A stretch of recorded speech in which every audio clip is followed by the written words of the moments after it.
I never knew my heart could hold so much. 15 months ago, in the quiet hours of a rainy morning, he arrived. Not with a thunderclap or fanfare, but with a breath, a single beautiful breath that felt like the beginning of everything.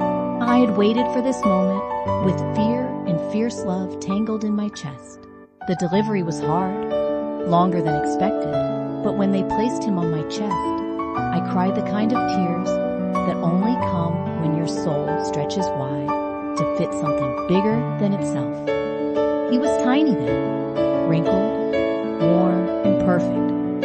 His eyes, still adjusting to the world, fluttered open just long enough to meet hers. That look told me everything, that he was real, that he was mine, that life, in all its chaos and quiet, had changed forever. The weeks that followed were raw and tender. I bled and healed. I wept for no reason, and sometimes for all the reasons. The nights bled into days. I learned to live in 90-minute cycles, feeding, rocking, changing, hoping for sleep. But even in my exhaustion, there was magic in the way he curled into me like he belonged there. In truth, he did. He always had.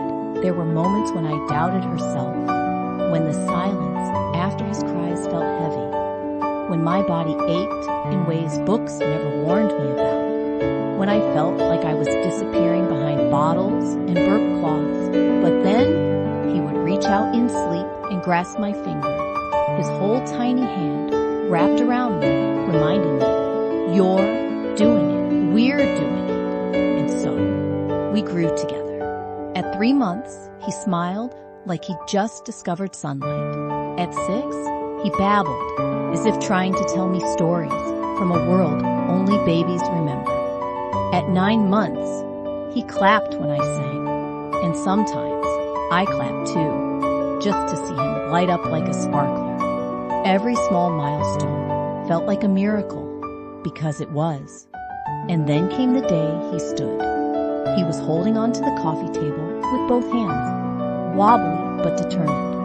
I held my breath as he let go. One shaky foot lifted, then another. 2 steps, 3, and he tumbled into my arms, laughing like the bravest explorer who ever lived. I laughed too, a sound that surprised me with its depth. Not just pride, but something older, softer, joy. I thought about how far we've come. His laughter was my favorite song. The way he reached for me when scared or tired, or simply because I was there, made me feel like the safest place on earth. People often told me how lucky he was to have me. But the truth, I was the lucky one.